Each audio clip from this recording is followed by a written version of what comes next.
Hello everyone, welcome to only success. इस वीडियो में हम क्लास 10th सिविक्स की बुक का चैप्टर 1 के हम क्या देखने वाले हैं, MCQs। तो ये कुछ प्रीवियस ईयर क्वेश्चंस हैं, पहले देखते हैं जो पहले एग्जाम से पूछे गए हैं। हमें करेक्ट ऑप्शन को चूज़ करना है। Power sharing is desirable. Power sharing जो है वो डिज़ायरेबल है, यानी कि पावर शेयरिंग बहुत ज़्यादा ज़रूरी है। तो क्यों है? Power sharing is desirable because क्या करती है power sharing? It reduces possibilities of conflicts, यानी कि अगर हम लोग पावर शेयर कर देते हैं तो कॉन्फ्लिक्ट्स यानी कि लड़ाई झगड़े होने की संभावनाएं कम हो जाती हैं। अगर एक ही कम्युनिटी के पास, जैसे कि हम लोगों ने श्रीलंका में देखा, सिन्हालाज और तमिल्स में, है ना, तमिल स्पीकिंग लोगों में और सिन्हालीज में किस तरीके से कॉन्फ्लिक्ट्स हुए, क्योंकि उन्होंने पावर को शेयर ना करके एक कम्युनिटी को दे दिया। तो अगर पावर शेयरिंग होती है तो कॉन्फ्लिक्ट्स यानी कि लड़ाई झगड़े होने की संभावनाएँ कम हो जाती हैं। नेक्स्ट क्वेश्चन है, which major social group constituted the largest share in the population of Sri Lanka. तो मैंने अभी ही बताया है कि सिन्हालीज जो हैं वो काफ़ी ज़्यादा संख्या में हैं। कहाँ पर? श्रीलंका में। ए इसका आंसर है। नेक्स्ट है, which of the following is an example of horizontal sharing of power. देखो हॉरिजॉन्टल क्या होता है, ऐसे करके एक होता है वर्टिकल और एक होता है हॉरिजॉन्टल। ठीक है, तो वर्टिकल तो इस तरीके से होता है कि मतलब 1 2 3, तो इस तरीके से नीचे से ऊपर तक ये होता है वर्टिकल। और हॉरिजॉन्टल ऐसे होता है सीधा सीधा, मतलब सब लोग सेम पोजीशन पे हैं। तो हॉरिजॉन्टल पावर ऑफ शेयरिंग, जैसे कि हमारे देश के राज्य सारी की सारी स्टेट्स के पास बराबर पावर है। और अगर हम लोग वर्टिकल की बात करें तो स्टेट आता है यहाँ पर टॉप पे हमारा आता है सेंटर और फिर आती हैं हमारी स्टेट्स। तो power sharing between different states, तो अलग अलग स्टेट्स के पास बिल्कुल बराबर पावर है। तो ये एक हॉरिजॉन्टल पावर शेयरिंग का एग्जाम्पल है। तो इसका आंसर क्या हो जाएगा? थर्ड वाले का आंसर हो जाएगा ए। नेक्स्ट है, which of the following statement is not true. कौन सा ट्रू नहीं है? तो इसका जो आंसर है वो है सी ऑप्शन है जो गलत है। बाकी सारे ये सब सही है। गलत क्या है इसमें कि श्रीलंका ने ज़्यादा ऑटोनॉमी दे दी थी, तमिल्स को नहीं दी थी, ये गलत है। सही कौन कौन से हैं? In Belgium's leaders realise that unity of the country is possible only by sharing power. तो बेल्जियम में लोगों को समझ में आ गया था कि भाई अगर पावर हम लोग बांटेंगे आपस में सब, तो देश एकजुट बना रहेगा। In Sri Lanka majority community wants to force domination over the others. ठीक है, ये था। और division of Belgium among linguistic line was averted due to power sharing, मतलब बेल्जियम का जो है विभाजन होने से रोक लिया गया भाषा के आधार पर, क्योंकि पावर की शेयरिंग कर दी गई थी। इसमें गलत पूछा गया है तो सी वाला गलत है, बाकी सारे सही हैं। नेक्स्ट है, ये 2011 में आया हुआ है। Who elects communist government in Belgium. Belgium में कम्युनिस्ट गवर्नमेंट कौन इलेक्ट करता है? तो इसका आंसर जो है, people belong to one language community only. ठीक है, consider following statement about power sharing agreement in Belgium and Sri Lanka. Sri Lanka में पावर शेयरिंग एग्रीमेंट और बेल्जियम में पावर शेयरिंग एग्रीमेंट किस टाइप से होते हैं? तो देखो इन श्रीलंका, देखो ए में है, in Belgium Dutch speaking majority people try to impose their domination. नहीं नहीं नहीं नहीं, ये ऐसा उन्होंने नहीं किया था, उन्होंने पावर शेयरिंग करी थी। तो ए वाला तो देखो गलत हो गया। तो ए वाला अगर गलत हो जाता है तो बेसिकली हमारे पास जहाँ जहाँ ए है वो हम काट देंगे, तो ए और बी तो कट गया। चलो बी वाला, ए और बी ऑप्शंस में से इसमें बी में है, in Sri Lanka the policies of government ensure the dominance of Sinhala speaking majority, बिल्कुल सही है बी वाला। The Tamils in Sri Lanka demanded a federal government of power sharing to protect their culture, language and equality of opportunity in education and jobs, तो बिल्कुल सही है। और फिर उसके बाद हम लोगों का ये है, transformation of Belgium from unitary government to federal one prevented possible division of country और लिंग्विस्टिक लाइन। ये भी सही है कि बेल्जियम का बंटवारा भाषा के आधार पर होने से बच गया, क्योंकि जो है पावर शेयरिंग कर दी गई थी, फेडरेशन बना दिया गया था, अलग अलग स्टेट्स को पावर दे दी गई थी। और श्रीलंका में बहुत ज़्यादा सिविल राइट्स हुए, मतलब दिक्कतें आई, क्योंकि उन्होंने पावर शेयरिंग से मना कर दिया था। इसका आंसर है हमारे पास डी ऑप्शन इज करेक्ट। ए वाला गलत था, बाकी सारे सही हैं। नेक्स्ट क्वेश्चन है, मैच हम लोगों को करना है। ओके, ये वाला तो थोड़ा गड़बड़ हो गया, नेक्स्ट देख लेते हैं। Community government signifies, community government जो है उसका क्या मतलब होता है? कम्युनिटी गवर्नमेंट का मतलब होता है power of government regarding cultural, educational and language related issue. तो सरकार की, गवर्नमेंट की पावर, कल्चर कैसा होगा, कल्चर किस तरीके से आगे बढ़ेगा, एजुकेशन और भाषा के आधार पर जो ताकतें होती हैं बेल्जियम में, वो कम्युनिटी लोगों की गवर्नमेंट के पास होती हैं। तो इसका आंसर है सी। नेक्स्ट है, system of checks and balance means checks and balance का जो सिस्टम है इसका मतलब क्या होता है, इसका मतलब होता है put a check on the exercise of unlimited power of organ of government by maintaining a balance of power among various institution. तो इसका आंसर है सी। तो सी में क्या बैलेंस ऑफ पावर, तो चेक्स एंड बैलेंस का क्या मतलब होता है कि मतलब जैसे कि हमारे देश में एक एग्जीक्यूटिव होता है, एक लेजिस्लेचर है और एक जुडिशरी है। एक दूसरे की पावर्स पे ना ये लोग ना चेक लगा करके रखते हैं ताकि कोई बहुत ज़्यादा एक्सेसिव पावर किसी के पास ना आ जाए।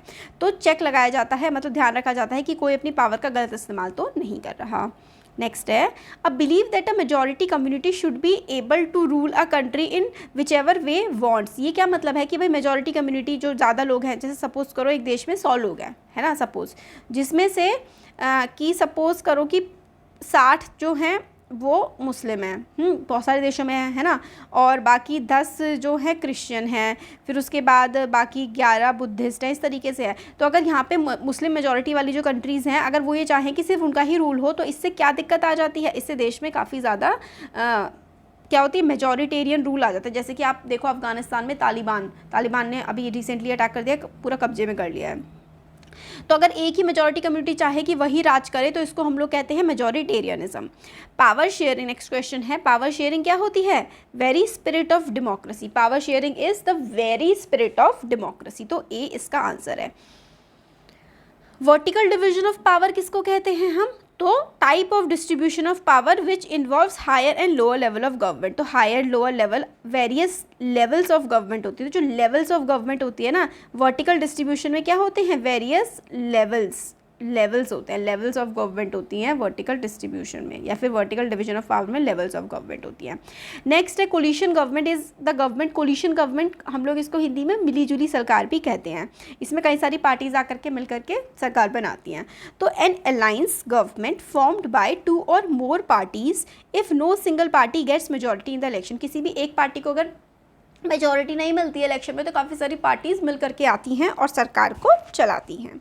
तो डी इसका आंसर हो गया 13 का। नेक्स्ट है the word ethnic signifies ethnic. Ethnic शब्द का क्या मतलब है, तो इसका सोशल डिवीजन और शेयर्ड कल्चर। एथनिसिटी का मतलब होता है कि आपका कल्चर कैसा है, आप एक तरीके के क्या हैं, भाषा बोल रहे हैं, एक तरीके के फेस्टिवल्स मना रहे हैं, तो आप एक एथनिसिटी को बिलोंग करते हैं। Which are the important features of prudential reason. तो इंपॉर्टेंट फीचर प्रूडेंशियल रीजन के क्या हैं, तो इसका है देखो सी वाला है इसका आंसर। सेकंड ये देखो ये है based on careful calculation of gains on loss और stress on beneficial consequence. Prudential का मतलब होता है समझदारी से किया हुआ काम, कि भाई क्या फ़ायदा होगा क्या नुकसान होगा, और सारे के सारे फ़ायदों पर हम लोग फोकस करके काम करते हैं। नेक्स्ट है क्वेश्चन 16 जो है, which statement justified the ethnic complexity of Sri Lanka. Sri Lanka में इतनी दिक्कत क्यों है, एथनिक कॉम्प्लेक्सिटी क्यों है ऐसा, मतलब वहाँ पे तो उसमें 74% सिन्हाली हैं और तमिल है 18%। तो ये मतलब सिन्हाली तमिल को डोमिनेट करना चाहते हैं, इसलिए वहाँ पे दिक्कतें आती हैं। क्वेश्चन नंबर 17 है, कंसिडर द एथनिक कंपोजिशन। इसमें हमें कौन सी वाली सही है, ये वाली हमें बतानी है। तो ए वाली सही है। Ethnic composition of Belgium is very complex because of diverse language speaking people like Dutch, French, German. तो वहाँ पे डच, फ्रेंच, जर्मन काफ़ी सारी अलग अलग भाषाएं बोली जाती हैं, इसलिए वहाँ की जो एथनिक कंपोजिशन है वो काफ़ी अलग सी है, काफ़ी टफ टाइप्स आप मान लो। नेक्स्ट है prudential reason of power sharing stress on prudential, मतलब समझदारी भरा जो वो होता है वो किस पे, समझदारी से काम करना। तो भाई स्टेबिलिटी होनी चाहिए पॉलिटिकल ऑर्डर में, सबको फेयर चांस मिलना चाहिए, और पॉसिबिलिटी जो दिक्कत होने की पॉसिबिलिटी है वो रिड्यूस होनी चाहिए। तो इसका आंसर है डी प्रूडेंशियल, मतलब समझदारी से जब काम लेते हैं तो हमने कॉन्फ्लिक्ट नहीं होती है, दिक्कतें नहीं आती हैं, सबको बराबर चांस मिलता है, चाहे वो मेजॉरिटी हो चाहे माइनॉरिटी हो। मेजॉरिटी का मतलब होता है जो ज़्यादा नंबर में होते हैं, माइनॉरिटी का मतलब होता है जो कम नंबर में होते हैं। क्वेश्चन नंबर 19 जो है, the majority of population Brussels the capital of Belgium. Belgium की कैपिटल में सबसे ज़्यादा कौन सी भाषा बोली जाती है, फ्रेंच। ए फ्रेंच बोली जाती है बेल्जियम के ब्रूसेल्स में। Proportion of Tamils in Sri Lankan population. तो तमिल जो है श्रीलंका की पॉपुलेशन में कितने हैं, 18%, 18%। In India power sharing mechanism does not directly involve. Power sharing में इनमें से कौन सा नहीं आता है, तो डी जुडिशरी, एग्जीक्यूटिव, लेजिस्लेचर, ये तीनों आते हैं। आंसर है डी नहीं आता है। कौन सा नहीं आता है, इंडस्ट्री नहीं आते हैं। 22 है power sharing does not. Power sharing क्या नहीं करता है, increases conflict among different communities. तो अगर पावर शेयरिंग होती है तो अलग अलग कम्युनिटीज़ में कॉन्फ्लिक्ट दिक्कतें नहीं आती। कोलिशन गवर्नमेंट एम्प्लाइज यानी कि मिलीजुली सरकार, अभी तो हमने देखा था। Power sharing bye 2 or more political parties, 2 या 2 से ज़्यादा पॉलिटिकल पार्टीज मिल करके सरकार चलाती हैं, उसको कोलिशन हम कहते हैं। Religion of state in Sri Lanka, Sri Lanka में कौन सा धर्म रिलीजन बना दिया है स्टेट का, मतलब राज्य का धर्म बना दिया है बुद्धिज़्म। इंडिया में कोई भी धर्म नहीं है राज्य का, हम सारे धर्मों को सेम तरीके से सम्मान देते हैं। नेक्स्ट क्वेश्चन है, a strategy under which all major segment of society are provided with permanent share of power in the governance of the country, मतलब सबको बराबर बराबर पावर बांट करके दी जाती है देश को चलाने में। तो ये क्या होता है, मतलब पूरे देश में power strategy under which all major segment of society are provided with permanent share of power, मतलब ओके इसका मतलब है कि जो मेजर जो बड़ा भाग है ना, जैसे सपोज करो 80% सिन्हाली हैं, ठीक है, सपोज करो श्रीलंका में 74% है, वैसे 74% सिन्हाली हैं और सिर्फ इन्हीं लोगों के पास हमेशा पावर रहेगी। इसे क्या कहते हैं, इसे कहते हैं मेजॉरिटेरियनिज्म, कि कुछ ही जो मेजॉरिटी में लोग हैं सिर्फ हमेशा उनके पास पावर है, इसे मेजॉरिटेरियनिज्म हम कहते हैं। तो हमने 25 क्वेश्चन देखे और कैसे लगे हैं और आपके एग्जाम के लिए बहुत इंपॉर्टेंट है, तो अच्छे से करना इनको।